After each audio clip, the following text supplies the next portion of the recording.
Celebrating National Agriculture Week on the Rural Ready Network, I'm Bryce Duskett reporting. Nebraska Governor Pete Ricketts is ready for the week-long celebration. The governor joins us in studio today. Governor, thank you for being here. My pleasure. Thanks for having me on. Of course, National Ag Week. How do you plan to celebrate? Well, we've got tours going on around the state to be able to highlight different parts of our industries. It's part of what we do every year for Ag Week. And really the overall goal is just to raise awareness that agriculture is our state's number one industry, and that about 1 in 4 jobs in Nebraska is tied back to agriculture. And then what we do is we talk about our strategy for growing agriculture here in Nebraska, which revolves around trade, opening up trade opportunities. By 2050, there'll be 2 billion more people on the face of the earth. And because of rising standards of living, we'll have to produce twice the amount of food. And so it's a huge opportunity for us, and so we want to take advantage of those, and that's why those trade opportunities are so important. About 30% of everything we grow here in Nebraska goes overseas. The second aspect of it is making sure that we're focusing on value-added agriculture, so taking what we grow here and processing it or some other way adding value to it. Livestock is a great example of that. That's probably the number one example. But ethanol is another great example of how we process our corn, and with that golden triangle of corn, ethanol, and livestock, it really creates a great synergy here in our state. And finally, the third thing is property tax relief. Continuing to focus on how we can relieve the property tax burden for our farmers and ranchers. They've seen ag land valuations go up 252% over the last 10 years. Property taxes paid on ag land has gone up 162%. So we have a variety of things we've been working on to try and address that. In the bill that I've got, or the proposal I'm making this year, it's about increasing the property tax credit relief fund by 23%. So, for example, right now on $100,000 worth of ag land valuation, you're getting about $103 worth of benefit from the state or credit from the state, and that would take it up to $127 worth of credit from the state. So a significant increase there, and then, of course, I want to put a floor in that. The total would be $275 million, and we want to make sure that stays there. So we want a statute to do that. That's almost double from where it was when I started as governor. And then finally, we've got a constitutional amendment to limit how fast your taxes can go up. Limit that to 3% a year. Property taxes in general in the state go about 5% a year. And so if this had been in place going back to 1980, it would have actually meant that most people's property taxes would be cut roughly in half. So those three pillars about making sure that we're focusing on trade, value-added agriculture, and property tax relief is how we grow the state. Well, let's dive more into those three issues, and we'll take that was a lot to cover in a short period of time, right? Starting on that third issue you mentioned, property tax relief. Are you seeing senators in your office beginning to work together to find maybe one or two proposals? Because I know there's a lot of them at the beginning of the session to where we go towards the last leg here. How are you seeing senators working together? Well, there's still a lot of proposals out there, and certainly I'm willing to work with senators with regard to what their ideas are. So, for example, Steve Erdman has got a bill that would change the way we value ag land to an income potential assessment. This was an idea that we tried a couple of years ago, and it got stalled in a filibuster on the legislative floor. And at that time, a couple of years ago, it would have reduced ag land valuations by about 12% on average across the state. So that would have been a great way to reform how we do ag land valuations. And it's something they do in North Dakota, South Dakota, Kansas, Iowa, Illinois, Indiana. All these ag states have gone to this as a more fair way to value ag land.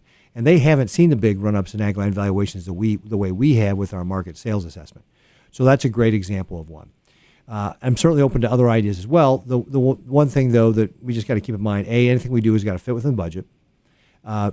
Two, that the only way we can really have sustainable tax relief is by controlling spending. Now, we at the state don't collect property taxes. Your local entities do.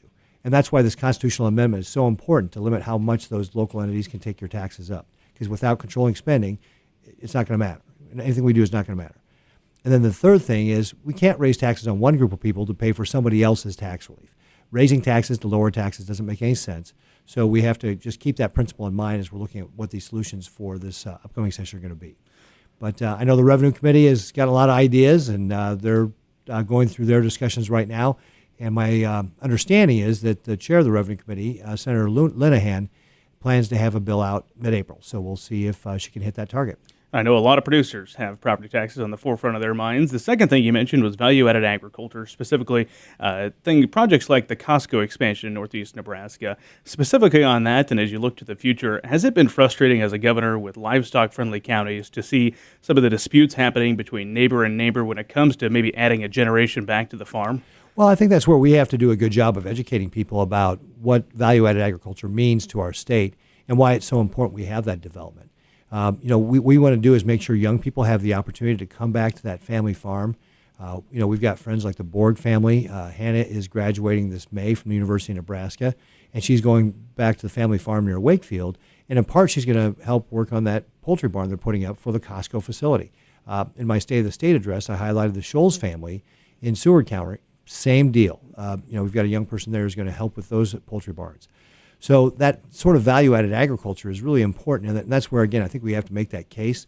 And like Dodge County ultimately did approve 8 barns on one of the farms there, and the family's going to live on site. So I think part of it, again, is just educating people about some of the misperceptions out there about what these barns are going to mean. Finally, you mentioned in the first point about trade and expanding that. You're working backwards on me, Bryce. What role do you have as a governor, though? I know you do a number of trade missions promoting Nebraska specifically. How can a governor of Nebraska have an influence at the federal level, specifically on things like tariffs that we talk about every day as ag broadcasters, but our producers, it's right up there with property taxes. They're feeling the pinch. Yeah, absolutely. So one of the things we want to see is these markets be opened up. And, for example, we've seen low commodity prices before the tariffs. But the tariffs, in particular on soybeans in China and on ethanol, those things are really, damaging our ability to sell our products over in China. And one of the things we do as a governor is we go out and promote the state. So we'll go. I just got back from a trade mission in Mexico a few weeks ago, but I've been to Japan twice, China twice, European Union, Canada, and what we do is when we promote our products, we can actually help create more demand. So, for example, when I was in Japan last, we went to Alexander Steakhouse to promote Nebraska beef. We went to the Sagami restaurant chain, who signed a letter of intent with Smithfield just to use Nebraska pork. And what we've seen since 2016, between 2016 and 2018, beef exports from Nebraska were up 27% and pork exports were up 17%. So we can help promote our great quality products by going overseas.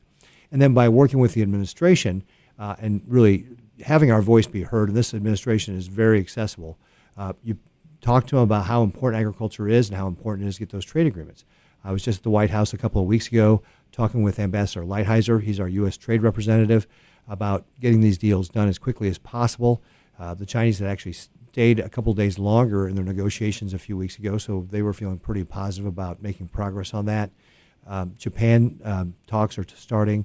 And then finally, USMCA, that agreement between Mexico, the United States, and Canada, which has been so helpful to Nebraska, we need to get that ratified through the Congress. And it really needs to be made a priority by the Congress. Speaker Pelosi in the House, for example, needs to take this bill up and get it passed because it's a better deal for the American worker and it's a better deal for the American farmer.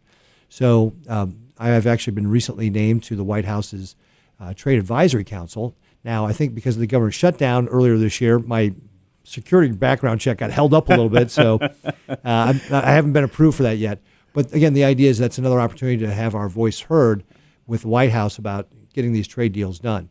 And, it does matter. For example, when there were rumors that the administration was going to pull out of the U.S.-South Korean trade agreement, I called Ambassador Lighthizer's office on a Friday, and he called me back on a Sunday afternoon. So they care what we think. We have the opportunity to be able to express that to them. Obviously, we don't get into the details of what those trade agreements are, but the administration definitely cares what we think about as governors, and we express that opinion. Well, these are all important issues to Nebraska producers, and I'm sure you'll be talking about them immensely over the next week as National Ag Week. But what's your message to Nebraska consumers as well of working together, both consumers and producers? Well, I think one of the things that, again, in agriculture we have to do is tell our story. We've got a great story to tell. Our farmers and ranchers are the original conservationists because they wanted to pass that family farm or ranch on to the next generation. And so they take care of the land, they take care of their animals, and increasingly consumers want to know about that. So I would say to consumers, hey, find out where your food is coming from. You're going to be pleased because our family operations are the ones that are putting the food on your table. The other thing I'd say is, hey, if you're out there and as you're a consumer, go fill up with ethanol. It is going to save you money at the pump. It is going to help clean up our environment. It's cleaner burning. It helps your gasoline burn cleaner. And again, it's great for our farmers and ranchers. It's definitely a win-win for everybody around to be able to fill up with ethanol. And actually, since 2016, we've installed 88 higher blending ethanol pumps at 22 locations across our state. And we at the state of Nebraska are working with the University of Nebraska to do a study with regard to using higher blends of ethanol in your car, higher than E15, and that we'll study the maintenance, the mileage, and all that, and really dispel some of the misconceptions out there about those higher blends of ethanol. But it really is something that you can use in your car right now, and it's going to be great for your wallet. It's going to be great for the environment. And it's going to be great for our farmers. Well, we certainly appreciate you stopping by the studio to discuss and really kick off National Ag Week here. Final thoughts from you as you prepare to travel the state? Well, again, just very excited to be able to talk about agriculture. We need to make sure that everybody understands how important that is to our state. And this is one of the reasons why we do is really help consumers know about the great places their food comes from. Nebraska Governor Pete Ricketts joining us here in studio as we kick off National Ag Week. On the Rural Radio Network, I'm Bryce Duskett reporting.